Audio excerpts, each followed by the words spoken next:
Halo guys, kembali lagi dengan saya Alfresting dari Akademi Kripto. Kali ini kita akan membahas modul yang berjudul Crypto Technical Indicators atau CTI bagian pertama. Jadi apa sih sebenarnya technical indicators itu? Jadi technical indicator itu merupakan suatu tools atau alat yang bisa teman-teman jadikan suatu alat untuk menganalisa pasar. Jadi pada dasarnya technical indicators ini mengambil data historis dari market untuk kemudian teman-teman jadikan suatu alat pengambilan keputusan trading. Nah, jadi apa aja manfaat dari technical indicators ya? Kita ngomongin ya jadi segi kemurahan dulu ya. Karena ini sebenarnya kalau teman-teman pakai technical indicators ya di platform TradingView itu pada dasarnya itu nggak bayar ya teman-teman. Kecuali teman-teman pengen fungsi yang lebih advance lagi itu teman-teman harus bayar. Dan lebih dari 95% ya platform trading itu selalu bekerja sama dan menggunakan TradingView. Jadi teman-teman bisa ya explore dimanapun ya platform trading apapun itu hampir semua menggunakan si TradingView ya. Karena gratis juga ya. Sehingga di poin sini juga ada juga kemudahan aksesnya ya. Jadi teman-teman bisa tinggal klik www.tradingview.com karena semua yang kita gunakan technical indicatorsnya ini dari platform TradingView. Dan di TradingView sendiri ya mereka itu juga lumayan fleksibel ya. Apa fleksibelnya di sini? Jadi fleksibelnya ini tipikal indikatornya di sini semua adalah open source, di mana teman-teman bisa mengkustomisasi sendiri ya. Karena teman-teman bisa nyesuaiin sesuai dengan gaya trading teman-teman. Siapa tahu ya nanti teman-teman juga bisa ya mengcustomize indikator buatan teman-teman sendiri.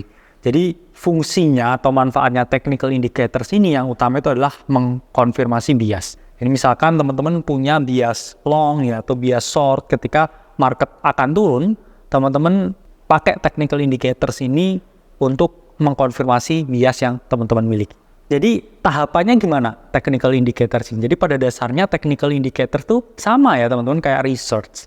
Jadi teman-teman buat hipotesis dulu yang pertama. Jadi teman-teman analisa kira-kira market ini misalkan bullish atau bearish. Oh bullish misalkan harganya mau naik. Oh misalkan marketnya bearish ya berarti harganya akan turun. Nah itu kemudian teman-teman kumpulkan data lebih banyak. Lihat chartnya. Kemudian buka indikatornya. Terus baru setelah ada chart dan indikator teman-teman bisa menganalisa.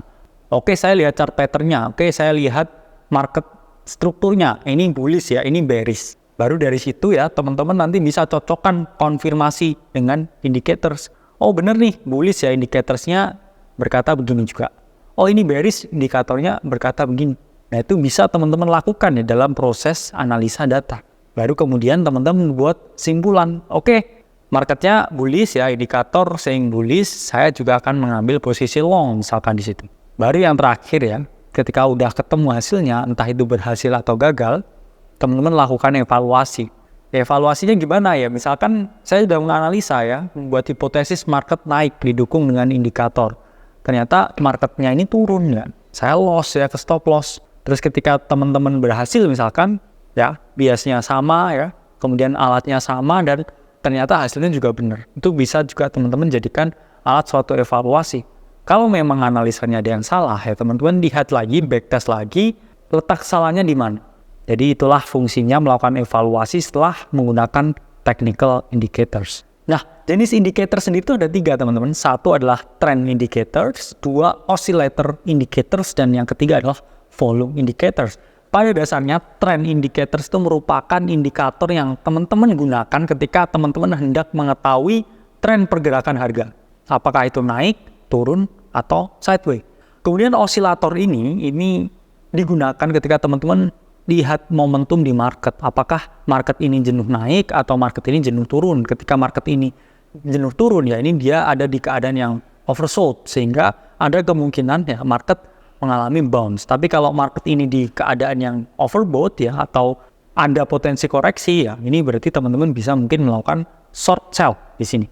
Dan yang terakhir di sini adalah volume indicators yaitu merupakan alat ya yang mengetahui tingkat partisipasi ya dan juga volume perdagangan dari setiap sesi trading. Di sini saya ingin membahas ya beberapa kesalahan yang saya bilang mungkin dilakukan ketika teman-teman ini menggunakan technical indicators. Apa aja kesalahannya? Jadi Satu ya, ini teman-teman menggunakan 2 indikator atau lebih dalam satu kategori yang sama. Jadi ketika teman-teman memilih misalkan trend indicators pakai A, itu ya udah pakai aja. Jangan ya saya lihat misalkan trend indicators saya pakai EMA ya, sama Bollinger Band misalkan. Nah itu bertentangan ya teman-teman ya, bersilangan. Kadang sulit juga ya nemu titiknya ketika semua indikator tuh sepakat iya gitu. Karena kadang satunya iya, satunya belum. Satunya bullish, satunya bearish. Saya banyak ya menemukan kesalahan teman-teman ini ya pakai moving average ya ditambah super trend ya ditambah Bollinger Band. Itu adalah suatu hal yang kurang tepat. Karena pasti teman-teman bingung ya. Terus kedua ya teman-teman menggunakan terlalu banyak indikator dan kompleks juga. Nah ini menyambung juga ya. Karena saya tahu banyak meme di sini ya teman-teman.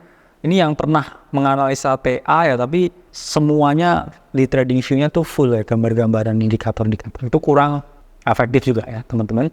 Karena simplicity is key ya. Kesederhanaan itu adalah kunci. Ketika teman-teman udah bisa baca price action dengan bagus, punya strategi trading yang sudah menguasai apa yang kita sampaikan, ini teman-teman sebenarnya gak perlu terlalu banyak ya punya indikator. Karena itu juga akan menjadi hal yang backfire ke teman-teman. Terus yang ketiga, tidak melakukan backtest. Jadi apa yang kami sampaikan di Akademi Kripto udah kita backtest ya. Ya misalkan pakai stokastik ya 533 ya, 13 and 21 EMA itu hal yang sudah kita riset dan kita gunakan memang selama bertahun-tahun dengan tingkat akurasi yang bisa teman-teman lihat sendiri. Dan yang terakhir ya, berpikir bahwa indikator itu adalah dewa dan segalanya. Ini kadang ya, teman-teman mikir ya kalau udah pakai indikatornya teman-teman udah jago, apalagi ketika indikatornya ini beli. Karena ada banyak indikator ini yang tipenya ini bisa ya teman-teman beli 5 juta sebulan ya, 15 juta ya sebulan. Ada ya. Terus teman-teman berpikir saya udah beli mahal nih, ini pasti benar. Terus teman-teman all in rata kanan, aset terlikuidasi. Sehingga ketika teman-teman punya indikator, teman-teman tetap harus ya menerapkan risk dan money management yang cukup tepat. Nah, apakah teman-teman sudah siap ya trading menggunakan indikator? Mari kita bahas beberapa indikator yang cukup eksotik ya di sini. Kalau yang basic, teman-teman lihat di modul yang keempat. Oke, saya Alvesting dari Akademi Kripto. Sampai berjumpa di video selanjutnya.